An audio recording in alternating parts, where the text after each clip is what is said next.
자, 지난주부터 우리가 마태복음에 대해서 살펴보았습니다. 지난주 복습을 먼저 하자면, 마태복음 이름 그대로 마태가 이야기하는, 마태가 말하는 복음이었습니다. 그래서 기독교에서 기독이란 단어는 중국의 어떤 단어를, 헬라의 어떤 단어를 기독으로 소리 나는 대로 번역했다고 말씀드렸죠? 기독교. 기독교에서 기독이란 단어는 헬라어의 어떤 단어를 기독으로 변화했다고 말씀드렸습니까? 감사합니다. 한 주밖에 안 지났는데. 그리스도. 이 그리스도, 우리 그리스도 예수 할 때 그리스도. 그리고 이 그리스도는 구약의 어떤 단어를 그리스도로 이야기한 겁니까? 그건 뜻입니다. 맞습니다. 메시아라고 말씀드렸습니다. 메시아. 감사합니다. 한 주밖에 안 됐는데. 그 메시아라는 뜻이 아까 말씀하셨던 기름 부은 자라고 말씀드렸습니다.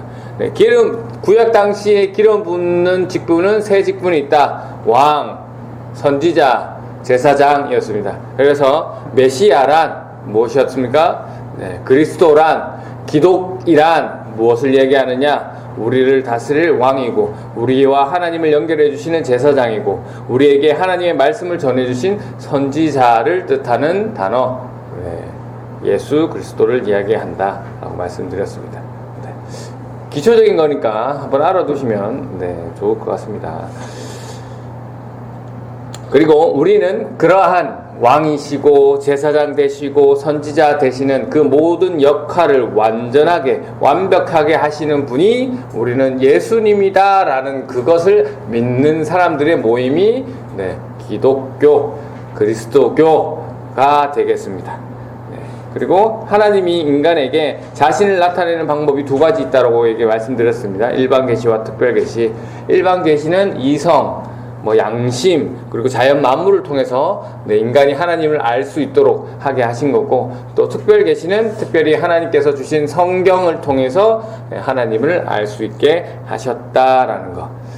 그래서 우리는 또 복음주의다라는 거. 복음주의는 뭐다? 성경에 있는 말씀이 문자 그대로 이해하는 것이 아니라 원본은 완전했으나 완벽했으나 번역하는 과정에서 사람의 실수가 있을 수도 있다라는 정도의, 그러나 예수님이 구원자라는 사실에 대해서는 전혀 문제가 없다라고 믿는 측, 그렇게 신앙 고백을 하는 측의 모임, 우리는 복음주의 안에 속해져 있다. 그리고 성경이 글자 하나 틀린 거 없다, 그대로 가는 것은 문자주의라고 해서 저희랑은 조금 구분되는 그런 이야기입니다.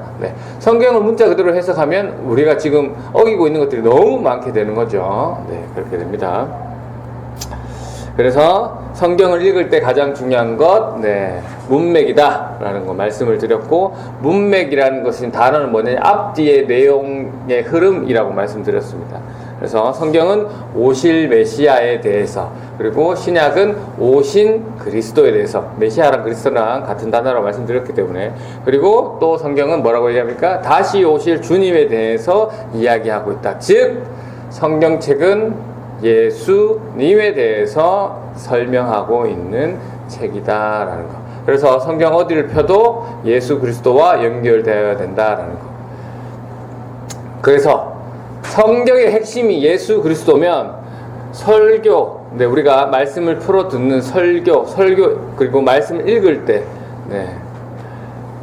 다 중심이 예수님과 연결되어야 된다라는 사실을 알 수 있습니다. 그런데 어떠한 훌륭하다는 단어를 빼야 되거든요. 어떠한 유명한 목사님의 설교가 사람들을 울리고 감격 있고, 아니면 도전도 주고, 사람들을 힘을 주고 위로도 해주고 한다고 한들 그 안에 예수 그리스도와 연결되는 것이 전혀 없다면 그 말씀은 사실 위험한 설교다. 설교하는 사람도 주의해야 되지만 듣는 사람들도 그런 걸 가지고 그렇게 들어야 될 것입니다. 그리고 마태복음은 이제 마태가 유대인들을 향해서 네, 예수님을 소개하는 내용입니다. 유대인들은 어려서부터 성경을 잘 압니까? 모릅니까? 잘 알죠? 암송을 시키죠? 네. 구약 성경을 잘 알고, 심지어 잘 외우기까지 합니다. 그래서, 그러한 유대인들에게 예수님을 소개하기 위해서는 구약의 성경의 내용을 토대로 설명하는 것이 가장 좋은 설명법이고, 마태는 그것을 사용해서 가장 먼저 마태복음을 뭘로 시작한다? 족보로 시작한다. 네. 왜 그래야 되냐? 네. 유대인들은 어떻게 알고 있었냐? 아브라함의 후손, 다윗의 혈통을 통해서 네.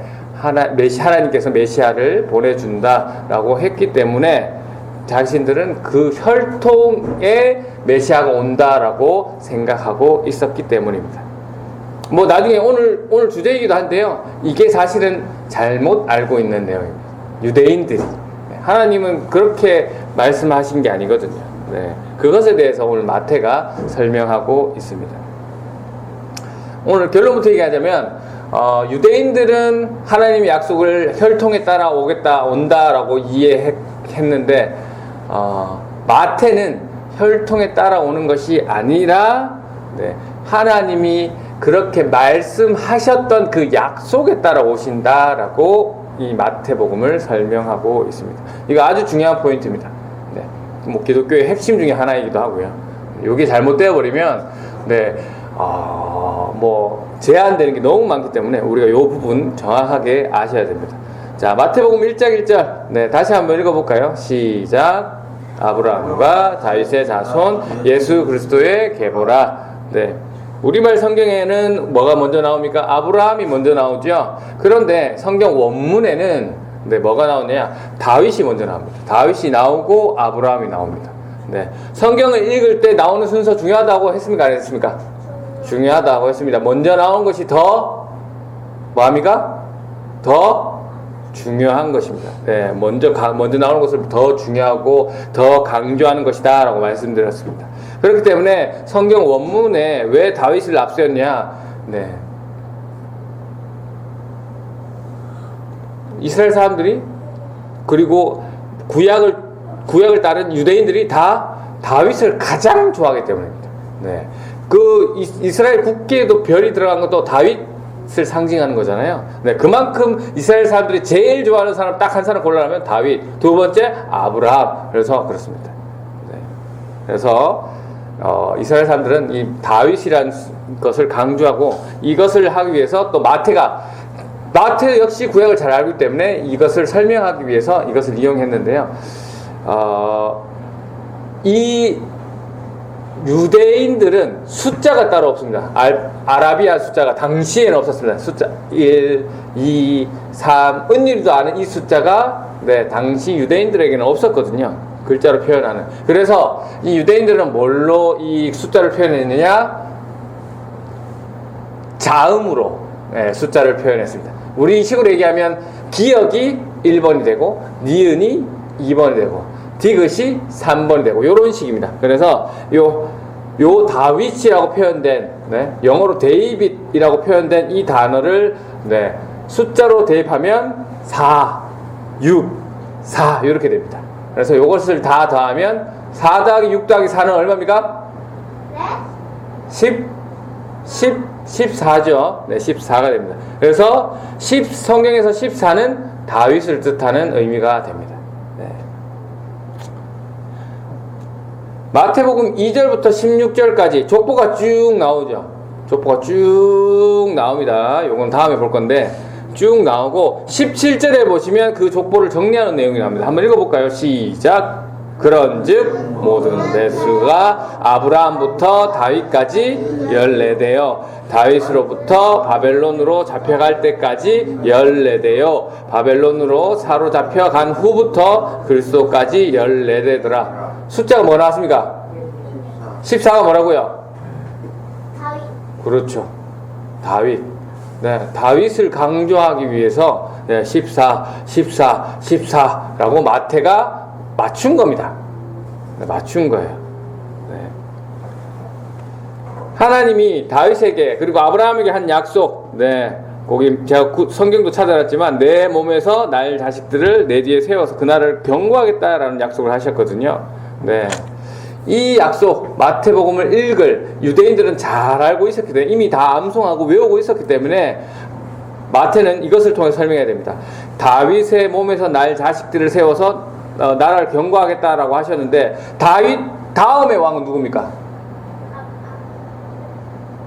다윗 왕의 다음 솔로몬이죠. 네, 솔로몬이 나라를 경고하게 했습니까? 하나님의 약속대로 솔로몬이 나라를 경고했습니까?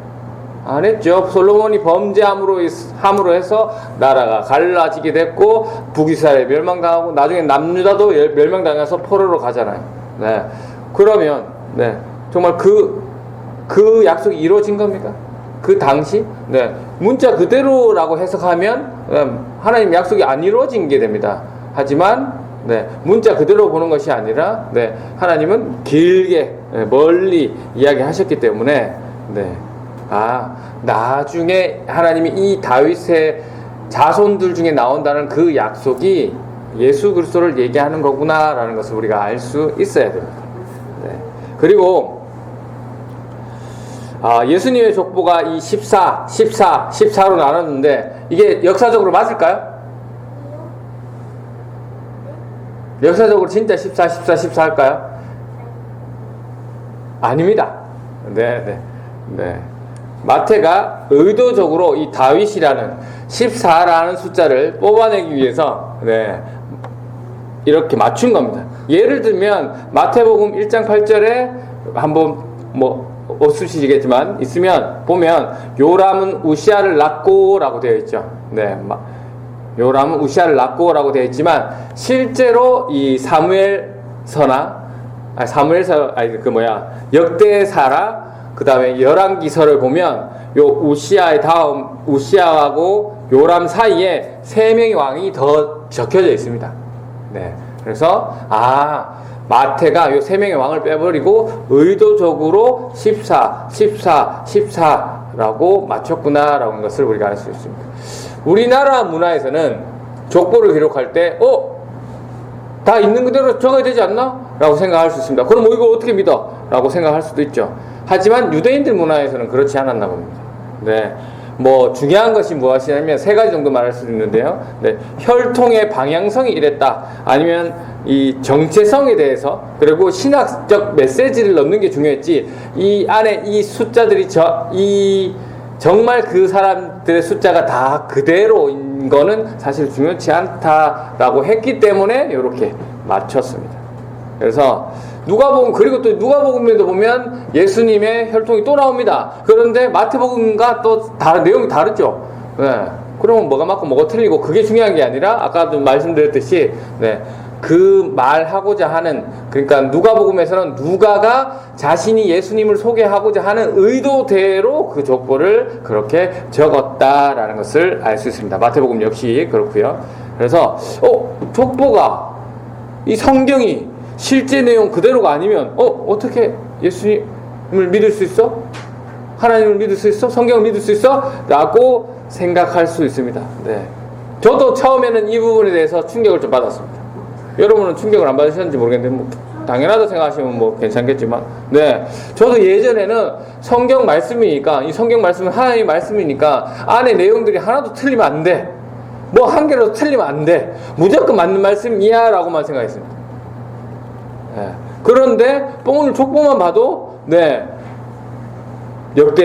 역대상에 기록된 그 족보하고 마태복음 그 다음 누가복음에 적힌 그 족보랑 다 다르단 말이죠. 네. 말씀드렸지만 우리는 복음주의적 신앙 고백을 하는 그룹에 속해져 있다. 네, 원본은 아무 이상이 없지만 번역하는 과정에서 또 인간이 그것을 쓰는 과정에서 자신의 생각을 넣을 수도 있기 때문에 우리가 그 부분에 대해서는 성경에 오류가 있을 수도 있다라고 하면서도 예수 그리스도를 우리 구원자로 믿는 것은 전혀 문제가 없다라는 복음주의 구간에 우리가 있다라는 거 잊지 마시고요. 그리고 이제 우리가 이것은 구약 성경을 외우듯이 하는 구약 성경이 이 하나님의 말씀이라 생각하고 순서대로 기록돼야, 역사적으로 순서대로 정확하게 기록돼야 된다라는 것은 우리나라 사람들의 사고방식이고, 이 유대인들은 그냥 읽으면서 당연히 이 내용이 틀렸다는 걸 알고 있겠죠. 왜? 구약 성경이 이미 머릿속에 들어와 있으니까. 이 왕 다음에, 이 다음의 왕이 누군지를 이미 다 알고 있는 상황에서 마태가 이렇게 얘기했다는 것은 충격 안 받습니다. 이 사람들은 마태가 이렇게 썼구나, 14를 다윗을 얘기하기 위해서 이렇게 썼구나라는 것을 읽는 사람들은 이미 알고 있었다는 겁니다. 우리나라 사람들이야 좀 충격 받겠지만 그렇게 이해하시면 되겠습니다. 그래서 14가 몇 번 나옵니까? 17절에 보면 3번 나오죠. 3번.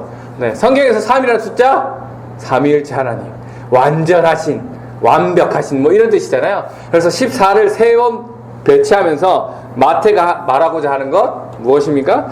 다윗을 통해서 하나님이 주시겠다고 하신 그 약속 3번, 14, 14를 통해서 14의 마지막이 누구였습니까?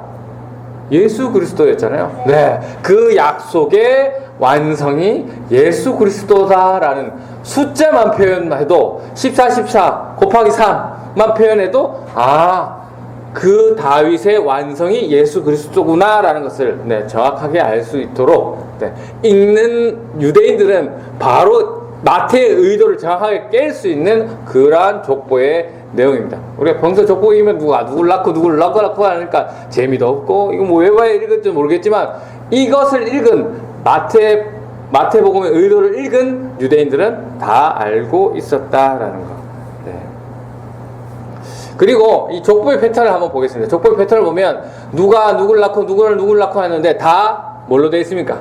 뭐가 한 4번 정도는 누가 누구를 놓고 하는데 다 남성 위주로 되어 있다가 그러니까 남자가 어떤 여성을 통해서 누구를 낳았고 이렇게 표현한 곳이 한 4군데 정도 나오지만, 다른 데를 보면 다 남자가 남자를 이렇게 남성 중심의 사이기 때문에 그렇게 남자 이름을 넣었습니다. 16절 말씀 한번 읽어볼까요? 그런데 16절 말씀은 좀 다릅니다. 시작. 야곱은 마리아의 남편 요셉을 낳았으니 마리아에게서 그리스도라 칭하는 예수가 나시느냐. 16절 족보의 패턴대로 나옵니까? 원래 족보의 패턴들이라면 어떻게 되면 야곱은 요셉을 낳고 요셉은 마리아에게서 그리스도라 칭하는 예수를 낳았더라, 이렇게 써야 됩니다. 그런데 성경은 어떻게 되어 있습니까? 야곱은 마리아의 남편 요셉을 낳았다라고 해서 남성 중심의 사회에서 누구를 먼저 얘기합니까? 여자인 마리아를 먼저 얘기합니다. 그리고 그렇게 표현하는 것을 이상하다. 왜 남성 중심의 사회에서 여자가 얘기하냐? 마태는 얘기하고 있는 거죠.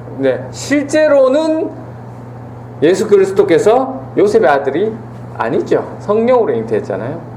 족보의 혈통을 따라 유대인들에게 이 개념을 설명하고 있지만, 실제로는 성령으로 잉태했기 때문에 마태도 이 마태의 의도, 요셉의 아들이라고 설명하지 않고 마리아에게서 낳았다라고 설명하고 있습니다. 그래서 이 글을 이 개념, 아까도 말씀드렸지만 유대인들은 다윗하고 아브라함의 혈통에서 메시아가 난다라고 믿었는데, 지금 마태는 그 혈통이 아니라 제일 끝에 마리아로 탁 틀면서 하나님이 다윗과 아브라함에게 약속하신 그 약속에 따라 메시아가 오셨다라고 하는 설명을 이 부분에서 하고 있는 겁니다.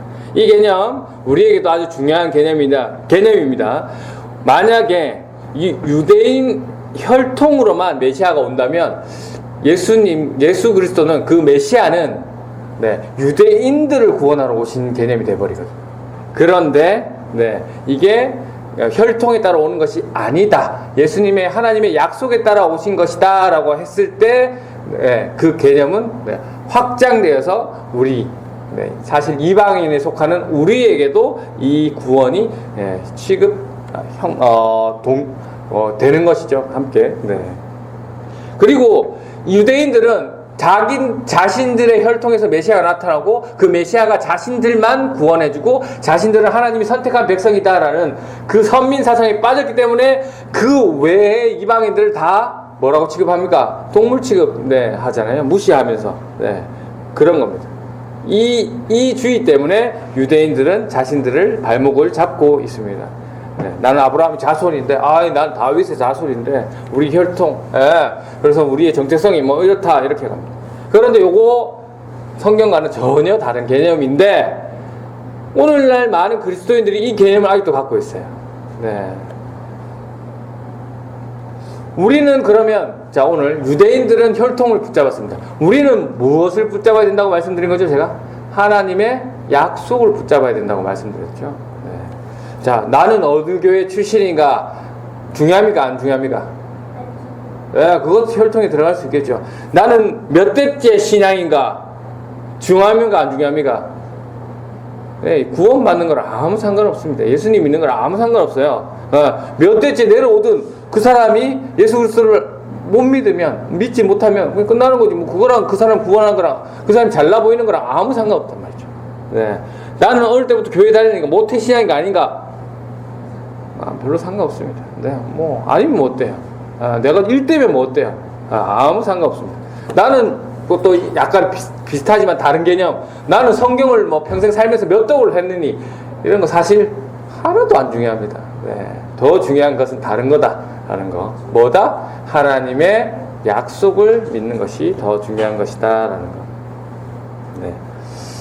이러한 우리도 이 잘못된 이 유대인의 경력처럼 혈통을 중시하는 것들처럼 교회 안에도 그런 것들이 되어 있어요. 그래서 이렇게 내가 뭐 아버지가 목사고 우리 집안의 목사가 몇 명이고 뭐 역대적으로 우리가 몇 명이나 예수를 믿었다, 이게 신앙적 교만으로 나타나는 사람들이 있어요. 아닌 사람들도 더 겸손한 분도 훨씬 많지만 그런 것이 나의 자랑이 되고 내가 나의 의의가 되어버려서 다른 사람을 무시하고 자신의 교만, 마치 그것이 나의 뭐 약간 안정장치처럼 그러한 배경들이 나를 지켜주는 것처럼 잘못 인식하는 사람들도 있더라라고 말씀드리고 싶습니다.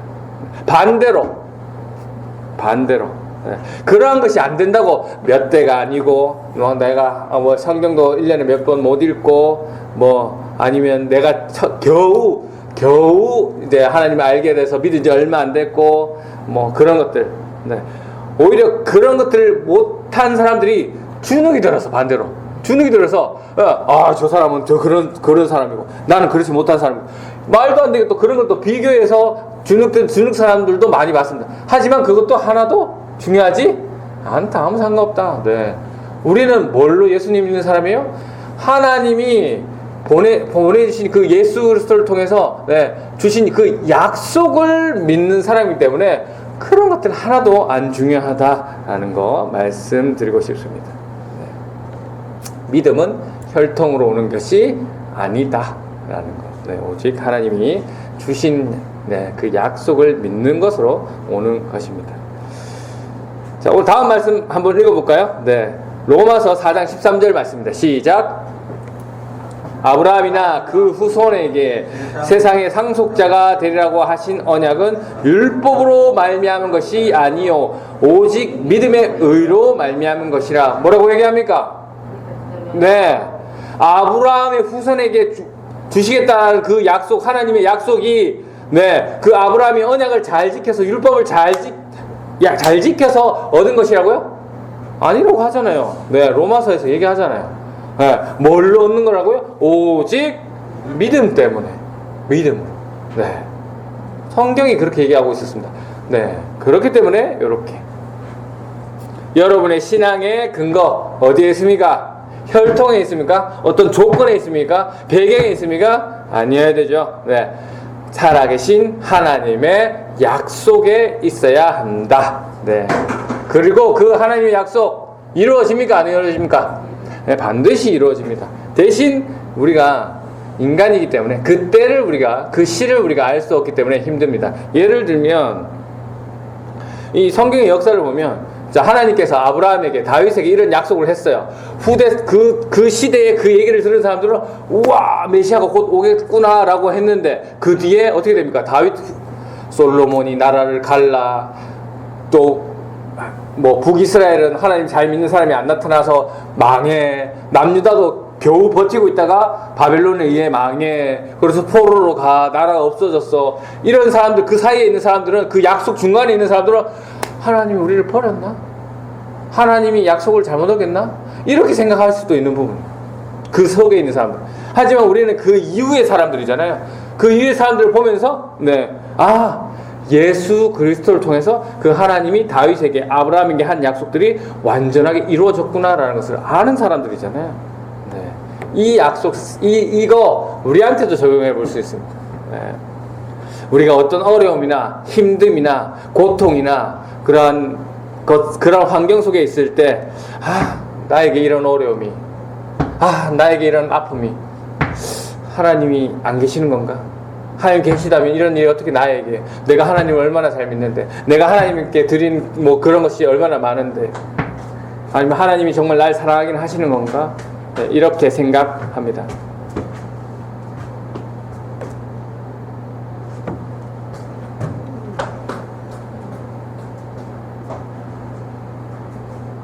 네네. 그렇게 생각을 하죠. 네. 그러나 분명히 예수 그리스도는 이 땅에 오셨고 십자가를 지셨고, 네, 진짜 죽으셨다가 부활하셨습니다. 네. 하나님의 약속은 이미 이루어졌고 앞으로도 이루어질 것이라는 것이죠. 그래서 지금 우리가 겪는 고통, 우리가 겪는 어려움이 있다면 반드시 하나님이 해결시켜 주실 것이다라는 거. 네. 그 약속을 믿는 거잖아요. 우리가 지치고 힘들고 어려울 때 그리스도를 생각해야 됩니다. 네. 그분은 성경에 기록된 대로 오셨습니다. 그분은 하나님의 말씀을, 하나님의 그 약속을 완전히 이루시기 위해서 오셨고 그렇게 실현하셨습니다. 네. 그것을 통해서 우리는 위로와 힘과 평안을 얻을 수 있습니다. 네. 교회는 혈통으로 이루어진 공동체가 아닙니다. 약속의 공동체입니다. 하나님의 약속을 믿는 공동체입니다. 근데 안타까운 것은, 흔히들 교회에서 안 좋은 일이 있을 때 탁 나눠지는 게 가족 따로 나눠주고 어떤 친한 사람들끼리 나눠주고 뭐 이렇게 나눠주는 경우가 있어요. 아닙니다. 교회는 그런 것이 아닙니다. 하나님의 약속에 따라 모인 사람들이기 때문에 그런 걸로 나눠지면 안 됩니다. 오늘 마태는 분명하게 말합니다. 혈통으로 구분되는 공동체 아니다. 하나님의 약속을 믿는 공동체 맞다라고 말씀하고 있습니다. 교회를 오래 다닌 사람이 중심이 되는 게 교회가 아닙니다. 뭐 헌금을 많이 내는 사람이 중심이 되는 교회 아닙니다. 가족 수가 많은, 인원 수가 많은 그런 사람이 중심이 되는 교회도 아닙니다. 우리는 아니면 사회적으로 더 유명하고 학벌이 높고 아니면 직분이 더 높고 직업이 더 대단해 보이는 그런 사람들이 교회의 중심이 되는 그런 교회 아닙니다. 뭡니까? 교회는 애초부터 그러한 곳으로 모인 곳이 아니기 때문에 하나님의 약속을 믿는 사람들이 모인 곳이기 때문에 그 하나님의 약속을 믿은 그 은혜를 경험한 사람들이 모인 곳이기 때문에 그런 곳으로 나눠지는 곳이 아니다 라고 말씀드리고 싶습니다. 그래서 우리 교회는 이런 약속을 믿는 사람들의 모임이었으면 좋겠습니다. 가족, 돈, 배경, 학벌 이런 것을 다 배제하고 서로 하나님을 약속을 믿는 사람으로서 하나 되고 서로 바라보고 서로 섬기고 서로 사랑했으면 좋겠습니다. 그래서 하나님 말씀을 더 가까이 하고 자신이 얼마나 부족한지를 아는 사람들, 그래서 하나님 은혜가 얼마나 귀한지를 아는 사람들, 남들을 더 많이 배려하고 이해하려고 하는 사람들, 돕는 사람들, 그래서 이웃을 더 많이 사랑하는 그런 부산 레포츠교회 성도들이 되었으면 좋겠습니다. 아멘. 그래서 오늘 이 시간 함께 기도하실 텐데, 함께 기도하실 때 오늘 말씀에 비춰서 오늘 나를 바라봤으면 좋겠습니다. 나는 다른 사람들을 지금 어떻게 바라보고 있는지, 어떻게 대하고 있는지를 한번 살펴봤으면 좋겠습니다. 내가 다른 사람을 대할 때 그 사람의 배경, 혈통, 또 외적인 것, 스펙, 직분 이런 것을 통해서 바라보고 있는 것은 아닌지, 혹시 그러한 부분이 있었다면 예수님께서 우리를 바라봐 주셨던 것처럼 있는 모습 그대로 상대방을 바라보게 해달라고. 예수님이 우리의 스펙을 보시지 않고 당시 예수님도 그 당시 가난한, 더 가난한 사람들, 약한 사람들, 병들었던 사람들을 찾아가셔서 그들을 위로하시고 그들을 고쳐주셨던 것처럼 우리도 그런 삶을 살게 해달라고 이 시간 함께 기도하고 죽도록 예배를 마치도록 하겠습니다. 기도합니다.